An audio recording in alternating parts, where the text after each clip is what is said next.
Նախ քանի որ գտնվում ենք Եռաբլուրում, մեր խոնարհումն ենք արտահայտում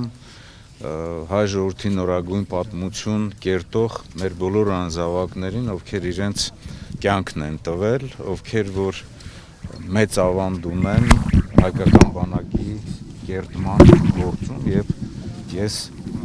մեր ժողովրդին շնորհավորում եմ հայկական բանակի կազմավորման կապակցությամբ եւ ցանկանում եմ հաջողություններ։ Իհարկե այսօր տոնակատարությունները այն մեծ շուքով եւ այն տրամադրությամբ չեն նշվում, ինչպես նախկինում էինք նշում, որովհետեւ մենք 44 օրյա պատերազմի ընթացքում պարտություն ենք կրել, այնուհետեւ անհաջողություններ են բազմաթիվ եղել, Արցախն ենք կորցրել, բայց այնուամենայնիվ ես գտնում եմ, որ հայկական բանակը այն կառույցն է, որը որ պատշաճ ուշադրության պայմաններում առաջինը կարող է վերականգնել, առաջինը կարող է շտկել իր ողնաշարը եւ ի վերջո մեր ժողովուրդը ակնկալում է, որ հայկական բանակը պետք է լինի նրա անվտանգության երաշխավորը եւ հայկական բանակը յուրաքանչյուր պետության եւ մեր պետության հզորության, ռազմական հզորության առանցքն է եւ ես եւս մեկ անգամ ուզում եմ մեր խոնարհումը արտահայտել մեր բոլոր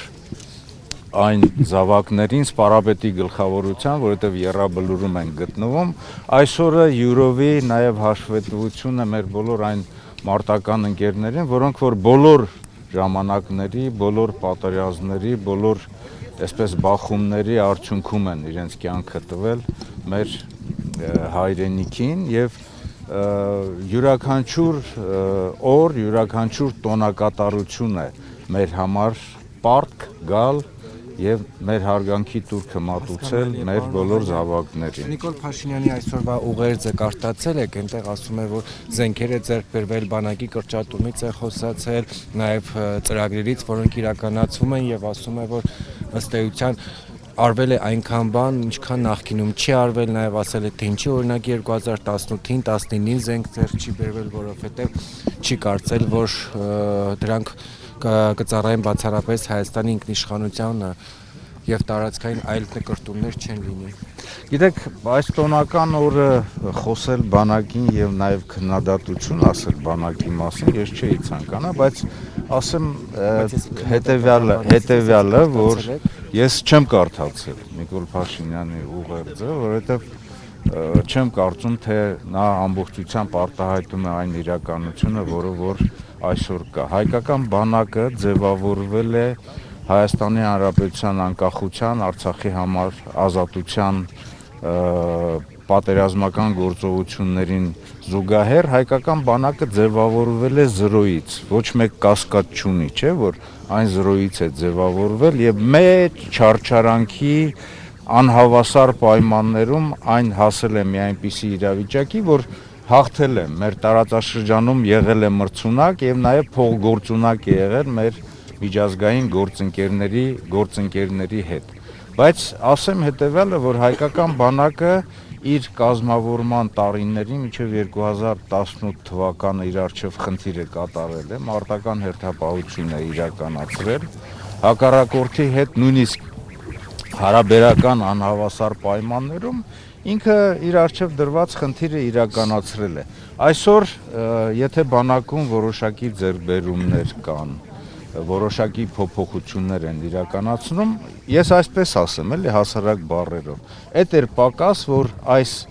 ողբերգություններից, այս անհաջողություններից հետո քայլեր չձեռնարկեին բանակի, ասենք, մարտունակությունը վերականգնելու ուղղությամբ, բայց ես գտնում եմ, որ այս 5 տարիները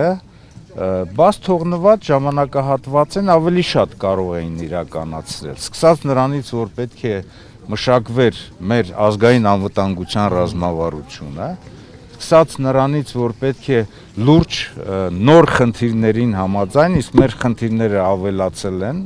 եւ մարտական առումով, եւ մարտավարական առումով, եւ նաեւ բարոյաքեբանական առումով։ Կազմհաստիկային կառուցվածքային փոփոխություններ պետք է ձևավորեին, կատարեին։ Տեսեք, հակառակորդը խոսում է խաղաղության մասին, բայց ամեն օր հատուկ նշանակության նոր ստորաբաժանումներ, նոր զորամասեր է ձևավորում, իսկ Հայաստանի Հանրապետությունում մենք տեսել ենք, որ նոր հատուկ նշանակության ստորաբաժանումների, կառույցների փոխարեն հատուկ նշանակության ոստիկանական ստորաբաժանումներ են ձևավորել տարբեր բերետներով,